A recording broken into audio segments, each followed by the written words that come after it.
Pasitaikydavo ir kuriozinių situacijų.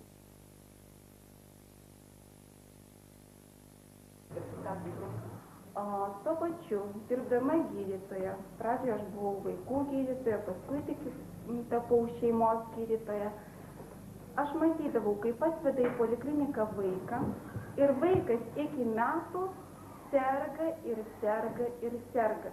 Taigi išsikapsta iš kokios nors slogos, taip pat pradeda kitą ligą sirgti. Tik tai jis vėl išsikapsta iš kokios nors ligelės ir vėl. Ir mūsų visuomenės sąmonėje yra tokia nuostata, kad mažas vaikas, mažam vaikui privalu sirgti. Kad mama pastoviai turi su vaikučiu sėdėti namuose, turėti nedarbingumo lapelį ir taip toliau ir taip toliau.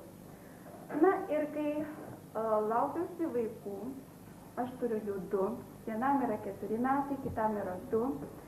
Pirmiausia, tai aš prieš nėštumą pagalvojau, vis tik tai reikia išvalyti savo organizmą, kad vaikas augtų ne kažkokiu paplavų duobėj, o kad vaikas augtų iš tikrųjų sveikose įsčiose. Ką aš padariau? Aš pabadavau 19 dienų. Išvaliau visą organizmą ir iš tikrųjų, kai laukiausi pirmo savo kūdikio, aš tikrai jaučiausi labai gerai, labai gerai. Maitinausi tik vegetariškai. Nueinu į moterų konsultaciją, nes reikėjo nedarbingumo lapelio, dekretinės atostogas apiforminti. Gydytojai susiėmė už galvos, kaip tu čia vegetarinė mityba, nėštumo metu ir taip toliau, numirsi, vaikas nesveikas bus. Na, vienu žodžiu, visokie gąsdinimai. Paskui jau iki tokio laipsnio, kad uždaro mane kabinete, iškviečia greitąją pagalbą ir veža mane į ligoninę gydyti. Nuo to, kad, taip sakant, kitaip aš mąstau, vadinasi, mano psichika yra kažkokia netokia, kad aš maitinuosi vegetariškai netgi nėštumo metu. Jūs dabar sveiki ir gerai mokosi. Ačiū labai. Tačiau Palangos sveikatos mokyklos dėka sveikuolių sąmonėje vyko nusistovėjusių ir įprastų normų bei vertybių perkainojimas.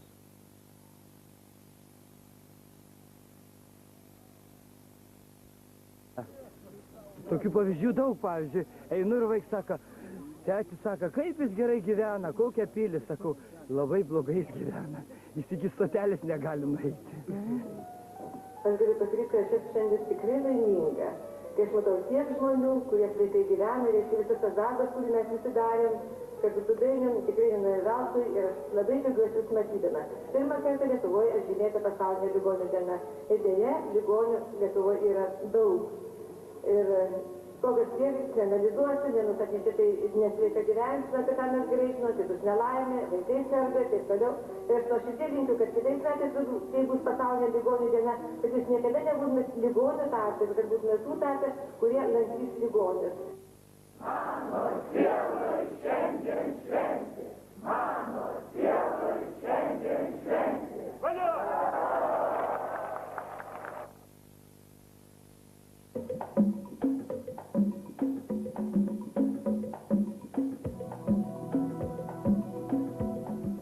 Šventės Palangos sveikatos mokykloje tapo neatsiejama sveiko gyvenimo dalimi.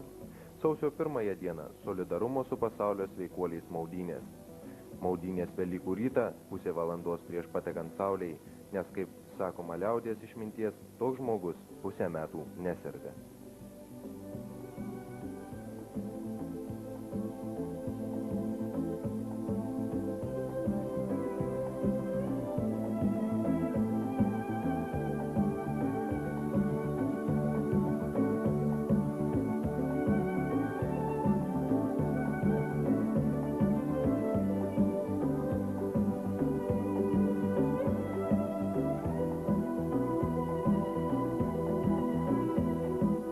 Balandžio viduryje bėgimas į Anykščius, į Laimės žiburį. Jame dalyvauja apie 1000 žmonių.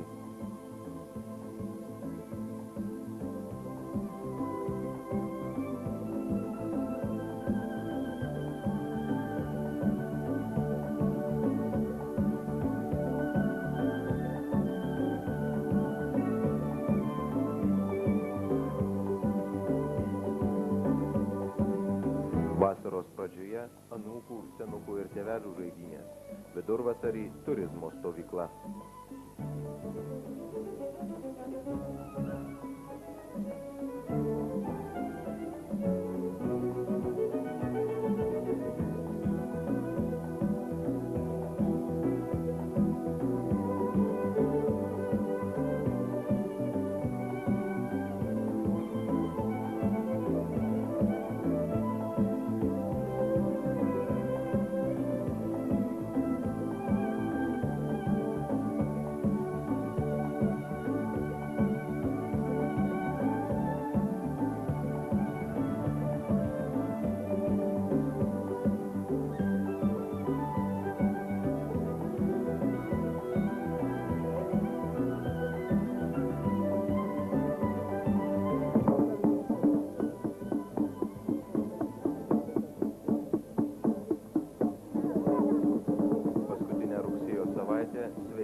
plačiai išgarsinta Palangos ruonių šventė rengiama vasario mėnesį nuo 1992 metų. Joje dalyvauja apie 2000 sveikuolių iš visos Lietuvos.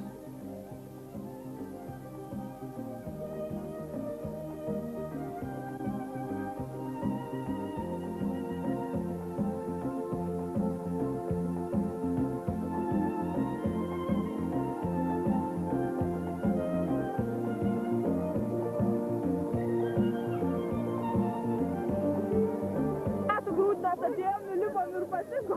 Ir ką jūs manot, ką tai duos jums vienas kartas? Sveikatą, ilgai gyvenimą, pagerina kraujospūdį, energijos suteikia ir taip toliau, ir taip toliau. Po vieno karto?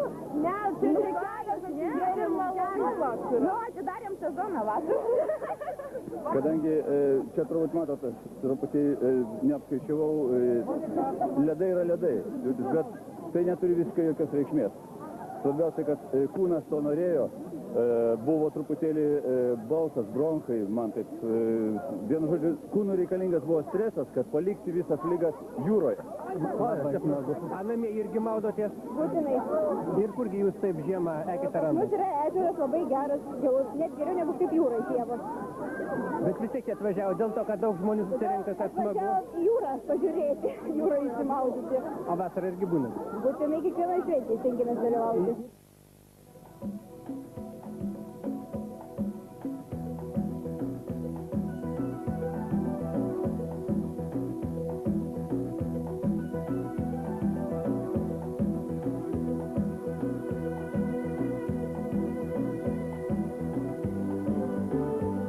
Į eketę lipat. Kad tai būtų, aš neturiu to. Po dušo, ko aš nedainu, mes po 2-3 kartų. Šalto dušo. Ir sveikata nesiskundžiat. Mano sveikata, kas vieną, gerin, padėk man viskas. Apie grūdinimosi naudą mokslininkai padarė nemažai išvadų, kurių keletą pateikėme. Palangos sveikatos mokykloje taikoma sveikatos stiprinimo metodika yra viena efektyviausių siekiant greičiau atkurti žmogaus adaptacinės galimybės. Tyrimais patikimai nustatytais ankstyvo senėjimo greičio sumažėjimas, ypač veiksminga grūdinimo sistema žmonėms iki 35 metų. Padidėjęs kortizono insulino indeksas rodo esant padidėjus ir efektyviau naudojimus žmogaus adaptacinius rezervus. Specialus grūdinimosi kompleksas parengtas Palangos sveikatos mokykloje pagal biologinius, psichofiziologinius ir biocheminius kriterijus yra perspektyvus ir rekomenduotinas plačiai praktikai.